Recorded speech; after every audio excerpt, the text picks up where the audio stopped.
Perkenalkan teman-teman, nama saya Teguh Muhammad Renzi Aris, mahasiswa Departemen Hasil Hutan, Fakultas Kehutanan dan Lingkungan, Institut Pertanian Bogor.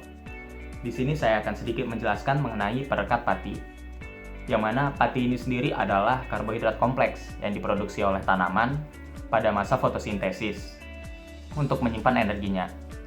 Dan pati ini sendiri dapat ditemukan pada beberapa bagian di tanaman, khususnya pada akar, pada biji-bijian, buah-buahan, pada jagung, padi, dan sebagainya.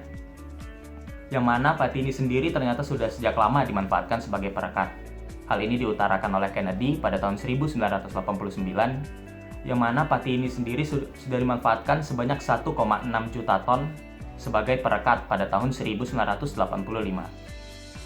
Namun bagaimana sih cara membuat pati tersebut?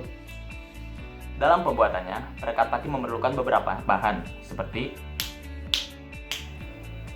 yang pertama adalah tepung tapioka sebanyak 100 gram, yang kedua ada air sebanyak 200 ml, yang ketiga ada bahan sirekatnya. Di sini saya akan menggunakan bambu, yang mana bisa digantikan juga dengan kayu atau beberapa bahan lainnya. Lalu untuk alat yang digunakan simple, ada kompor, sendok, mungkin untuk yang di rumah bisa menggunakan sendok, kalau yang di lab bisa menggunakan pengaduk. Dan kita juga butuh wadah untuk merendam untuk pengujian patinya nanti.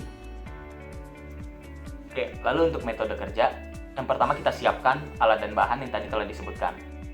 Lalu masukkan 100 gram tepung dan 200 ml air ke dalam wadah panci. Lalu hidupkan kompor dengan api yang cukup kecil, lalu panaskan bahan-bahan tersebut sambil diaduk hingga bahan-bahan tersebut semakin mengental dan juga lengket. Dan di sini dapat terlihat bahwa warna tepung tersebut semakin menggelap seiring dengan semakin kentalnya bahan-bahan tersebut. Lalu setelah itu coba laburkan perekat tersebut pada salah satu sisi dari bambu dan coba gabungkan pada dua sisi. Lalu ratakan perekatnya pada bambu tersebut. Lalu selanjutnya tunggu beberapa jam untuk melakukan conditioning pada bambu tersebut. Lalu setelah itu bambu tersebut dapat diuji menggunakan dua cara. Yang pertama ada uji kering, yang kedua ada uji basah.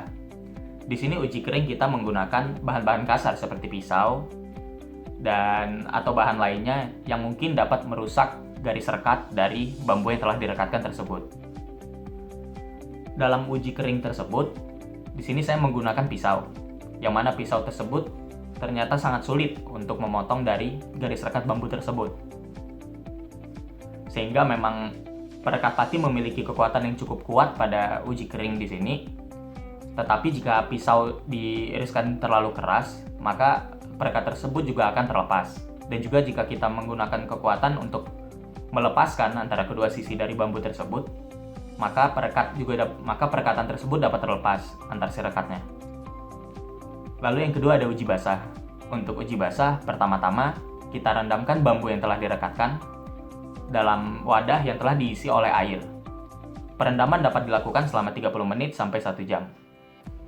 Yang mana setelah 1 jam, di sini dapat kita lihat bahwa ternyata perekat semakin mudah terlepas, bahkan tidak perlu menggunakan alat iris. Cukup sedikit digeser dengan tangan. Di sini menunjukkan bahwa air dapat mengurangi kekuatan dari perekat pati tersebut.